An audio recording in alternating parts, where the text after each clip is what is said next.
Hello, everyone. This is our fourth edition of our scholarship series, and it's Scholarship 104. And today we'll be talking about two things, and we hope it doesn't last as long as the last video. So today we are going to be talking about CV, your curriculum vitae, and research proposal, because some scholarships will require that you have a research proposal. So these are the two things we'll be talking about. So I'm going to jump in straight and ask my comrades, what do you think are important to have contained in a CV that one is using to apply for a scholarship? Simple. I think I will jump in Mm-hmm. immediately. So the first thing I will have to say is that you have to keep something in mind. What should be in a CV sometimes is specific to the particular scholarship you're applying to, Mm-hmm. because some scholarships will require that you have certain things in your CV and exclude some that they don't need. So it Mm-hmm. might not remain the same through applications. Mm-hmm. That is by the way. However, there are some generic things that should be in all CVs. CVs. Mhm. So I don't want to talk about educational background because I think everybody knows that you should talk about your studies, like your undergraduate. But I don't think your secondary school education is important No, in your CV. no. So I think you should not add that to secondary school you attended in that community. Don't add it there. So it is also important that you talk about skills. I want to talk about things that maybe people want to overlook, kind of Mm-hmm. specific skills you've been able to acquire from maybe some jobs you've done. These are very Mm-hmm. important. I know that I'm skipping a lot of things from the beginning of the CV, but people here will talk about that. But those skills are very important. Skills you get from jobs, skill you get from every other thing you've done as a human. So yeah. Yeah, Can I okay. So, ask you an additional question before other people jump in? okay. Mm-hmm. When people want to Yes. talk about their education, let's say somebody has a bachelor's degree in engineering, Yeah. do you think it is important for them to, like if they did a study or they invented something, like Yeah. do you think it's important for them to include the title of their research or the invention? Also, do you think it is important for them to include their CGPA in that education? So what do you think is the best practice for including your education? That's not even an option. It is very integral, very important. In fact, these things are much more important than just saying you graduated with a first class or anything. So, for those of us in the social sciences, if you did a research for your undergraduate, if you what we popularly call project in Nigeria, that project topic, that is your thesis or any research you did, it should be there. Write the title. If possible, include the word count of that project. And then include your final grade. Like after when you graduated with these bachelors. For example, if you graduated from UNN, CGPA 4.5 out of 5. So it's important Very to show out of what? Because different schools exactly. use different standards to measure CGP. So you Exactly. might write uh, uh, 3.9, and if it's a school that uses 5.0, they would think it's 3.9 over 5.0, whereas it's 3.9 over 4.0, Yeah. which Yeah. brings your CV down, right? Down. So Yes. it's important to So highlight. write it first class honors 4.9 out of 5 or 3.8 out of 6, or however your school measures that standard. For those in the pure sciences, any kind of research or invention or whatever thing you've done that is Yeah, very project. relevant to that degree, write the title and other information. Yeah, so that Please, question you asked, that please, is I will very add important. to that question that if you did not make a first class or a 2-1 that is up to 4.0, please don't write your CGPA, in my opinion. Yeah, You I have to do be agree very with that. smart about that. Let them Strategic, not yeah. see it immediately Let and keep them cancel it. guessing. Except Let them guess. Let except they require that you must write it. Yeah, yeah. So let them guess because there is something you want to prove to them so that they don't write you off immediately by You seeing don't need that to fit to you their have a bias low. first. Yeah, Yeah. Yeah. yeah. So what So are other things that should be? let me add that when Ima was talking about skills that you have to list in your CV, which in my opinion comes very like down after your your Yeah. educational background for me, your scholarship CV for applying for scholarships like that's programs. So your educational background, your personal info is not Nigerian work CV. So remove your where you are born, your age, and all those things. No. So just your name, your LinkedIn, or your website if you have Your one, or email. portfolio for some courses. No, Yeah, or your email. yeah. And your email, and then your educational background, like Emma is saying. Then you jump into if you have publications, because it is education, because it is you are going for research. Maybe that comes immediately before your work experience down, But and it's not then a deal breaker to not have publication or have attended yes, conferences. please But if you have done that, you can easily add include it. then work experience. And depending, like for me, there's a scholarship I had to separate work experience from research experience. I didn't join them because it was very important in that my scholarship. But coming to skills, you cannot in your CV has never mentioned doing any research, and you come to your skills and say efficient in quantitative research. It did not reflect in your CV and is needed in the scholarship. That is a mismatch, and you're lying. You cannot say leadership or whatever, and because what the skills should also be needed. So So like you must have volunteered or taken up leadership position before you yeah, in your skills you add leadership skills. skills. Please let it show. Think about these things. Let it show in a way. So don't list skills that they cannot track in your CV. On Because your yes, personal or I, statement. purpose. Yeah, yeah. Yes, for or me, your purpose. I think that's one of the most important things to note when writing your CV is strategy. Like you just have to be strategic. Like Fidel said earlier, attaching your LinkedIn um to your title, or when you where you write your name, your email, and everything. It's important because some people omit it, but when you add that, it's very easy for them to click on that link and look you up, see those things. It's kind of give them it kind of give you more credibility in a Trust. way. Yeah, yeah, yeah. So And what you're then saying in essence is if somebody is not active on LinkedIn, they should get active on LinkedIn. Yes. Please get. Because some people are not active on LinkedIn, and I if made they that include their mistake. But the LinkedIn, thing if is you that click it, it's empty. the thing is that it mustn't yeah, be LinkedIn. It can be it any can be link any, that yeah, documents it could be your your artwork, it could be your personal experience. website. Portfolio. For example, Yes, if you've been doing some research, just for example, you could add your OCID Or where your they could research click, gate. yeah, or your research, or Double full even both of scholar. them, anyone that will give them information about you. Yeah. If you've also been another doing thing something is very important on Facebook, you could add your Facebook. yeah, so another thing is Well, when whenever I'm Facebook is making not an professional in my application, opinion. So when Doesn't I'm have to transfer making them be. to LinkedIn. Doesn't have to be. If in yeah, your Facebook, let's say you've been doing a lot of advocacy and you are using yeah, Doesn't Facebook do. as a exactly, platform or Instagram as a platform, you you have to can add include that. it. Sorry, Hope. Yeah, So continue. another thing I want to say is the way you arrange your CV matters too. So if I'm making, I always like distinguishing, like when you're making research applications and maybe an application that is more practice based. So if I'm Yeah. making an application that is more research based, I will start with my research experiences.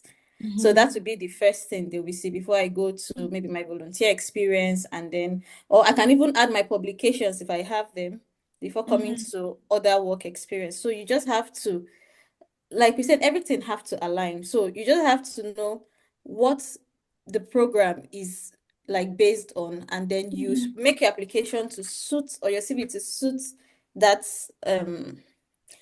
requirement and stuff like So Okay. that. be Yeah, Can ready I to add? always adjust your CV to continue exactly. to adapt it to suit the particular application you're making. Can I add? If you watched our statement of purpose, we talked about we talked about being very, not vague, but being very concrete about what you did. When you talk about research experience, because especially if you're applying for maybe your master's, not PhD yet, maybe your research experience might be assistantship, or like you went to the field to collect data for a research work. Be very concrete, right? And or you're talking about your work experience, you volunteered. Now learn how to use words. Did, we did, no. Don't we your CV. I and my team. If that's a Yeah. collaborative work, know how to personalize what you did, what was your role, and they could be able to qualify or quantify whatever you did in that aspect, right? Also, you So have to be okay. yeah, talk please. So also, I think you have to be very, very concise. Like because you're going People to don't have to have time to read long yeah, so statements. So you have to be use you're going to bullet points elaborate, enough. Use yeah, you're going bullet to points to elaborate make in your your points. SOP. So in your Yeah. CV, it's just to make the point as to like this is the role I Yeah. played, and not to start explaining how you played the role. And Yeah, what it's Fidel very said, important. what Fidel said about being concise just reminded me that is very important. It's not about we all the time. It is about in that we. What was your role inside the we you are talking about? And that's Mm. also reminded me of publications, for example. If you've co-authored a publication that Mhm. you've added in your CV, these days it's important to briefly, after the reference, briefly state what you did as a co-author. I contributed to developing the methodology. I did the internal review. Those things will make them understand that you were not just folding your arms there. Yeah. So Sometimes to you make have them to know that you know you what have you're to add the doing, percentage of work you put into work that you did, publication. But highlighting your Yeah. name but I immediately. I, I think because we said we are going to discuss two things, and Oh, we've just talked about publication and research. yeah. So proposal is important.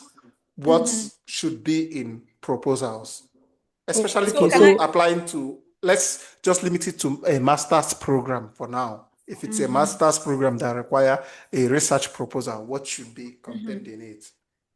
So okay. can I say this last thing about CV, which I Yeah. think is Continue, very please. important? Yeah. This very last thing, the words you use are very important. You have to go and study the words the scholarship used in announcing everything, like conducted, like um like there are keywords that sometimes they Organized. cannot list thousands of CV. They run it through a software, and if those keywords are missing, your own will be thrown out. And then a Hmm. human being Yeah. has not even reviewed your work, and we have not made it pass because of those important keywords they did not see in your CV. So those are Well, I feel this could be a discussion for another day because I already feel bad because that's a big bias that you use a machine to pick out my CV even how do without they reading it. do But we are 10,000 fighting against applications? AI. How Actually, can human review that's the 10,000? reality of, but that's a Yeah, That's different reality. conversation. yeah, of course I Let's know talk that's about the the research proposal. of course I know it's the Okay, a reality. proposal. Let me just jump in immediately too. A proposal is different from your statement of purpose. A proposal is research concentrated, right? Is you trying to tell them, because your masters, you are going to do a thesis, you are going to conduct a research, right? So a proposal is going to tell them what is that research about? Why, what are you studying? Said, so for me, the first thing is going to be the problem. An introduction, of course, the prevalence of that problem with a problem statement and then gap. So this is kind of the summary, but like you have to identify a problem, right? If it is somebody that I work with that mentor me in my research and in all this application, he's always about why is this something that somebody should be interested in.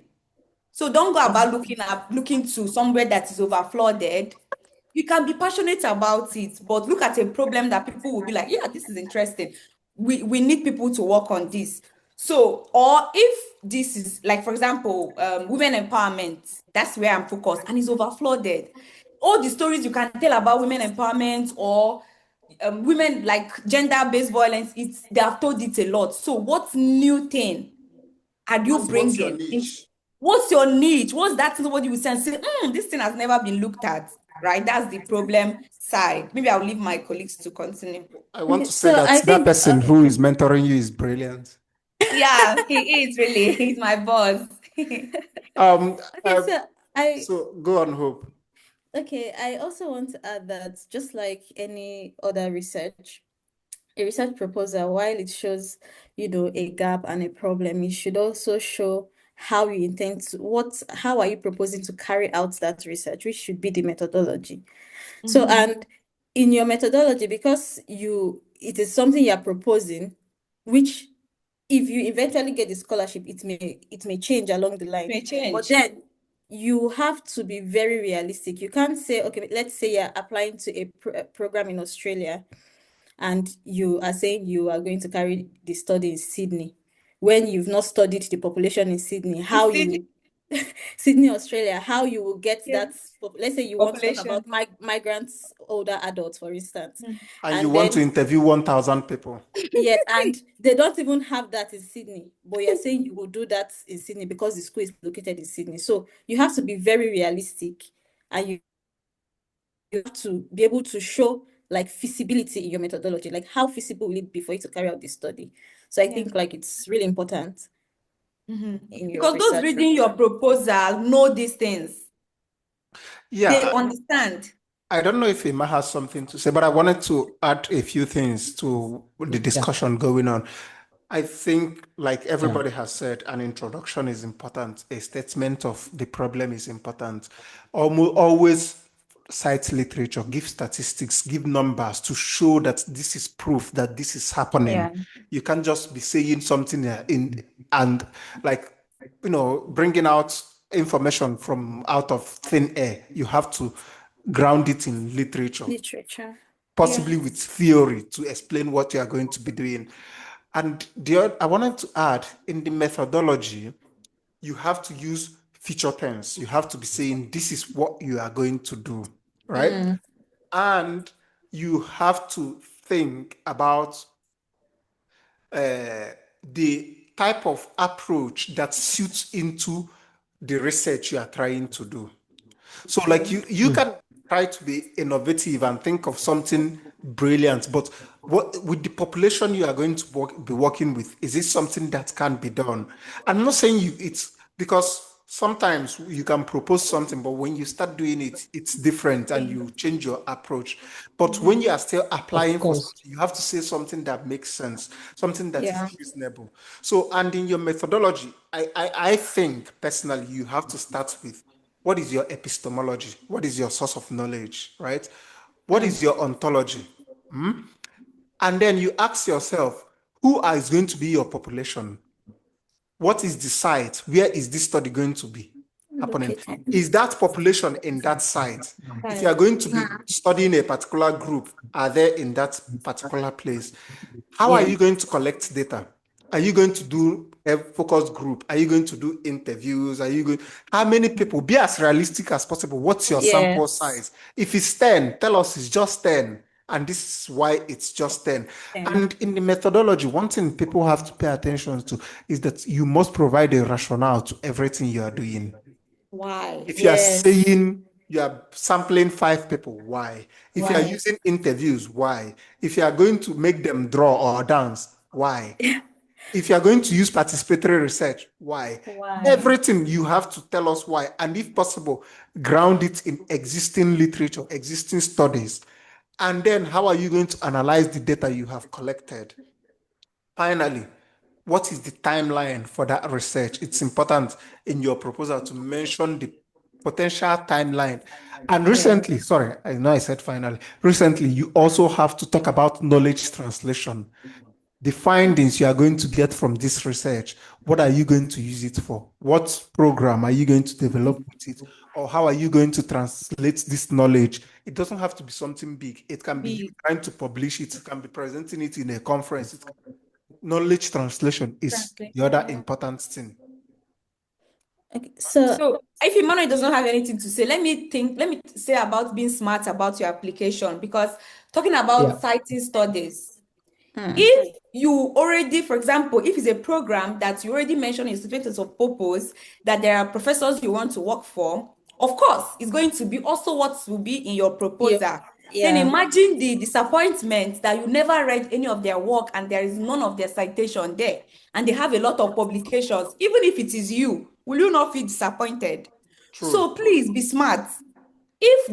If anybody in their university is doing any of those work, find a way to cite it. They'll be like, this person is doing their Yeah. research, their research so well. But don't So force please, it. And that's If they don't have anything in that area, don't try to be patronizing and force it in. Yeah. no, and that no, also please. brings me to, because for some applications you would have to, send this research proposal not to the program generally, but to specific supervisors. Supervisors, yeah. And so it's very important that the proposal you're sending aligns with that supervisor's research interests.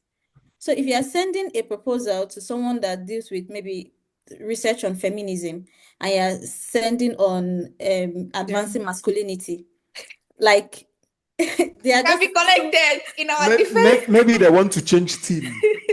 Positively. they are just two opposite directions. So you have to Direction. make sure that you're sending a proposal to a supervisor whose research aligns to what you're proposing. So I Yeah. think it's really And important. what I have to add is that since we are talking about proposals for masters, right? For master scholarship, the way we are talking about it, I know that someone who just graduated from a university might be confused about all Well, these things we are saying. They yeah. don't even understand. When we say identify the problem, might be like how. When you try to tell them about methodology and some things, they will be like how. So let me be practical just for 1 minute. So this is what your research proposal should look like. First of all, there is something we call introduction or background. The purpose of that background is to identify the problem, as Fidel has talked about. For example, if you want to study, I don't know a topic now, Mental health maybe of young men. exactly. Maybe you want to study mental health of young men. Now, in that background, you need to identify that mental health is a problem among men, and this is why you want to study it. If it's not a problem, it doesn't make sense to study it.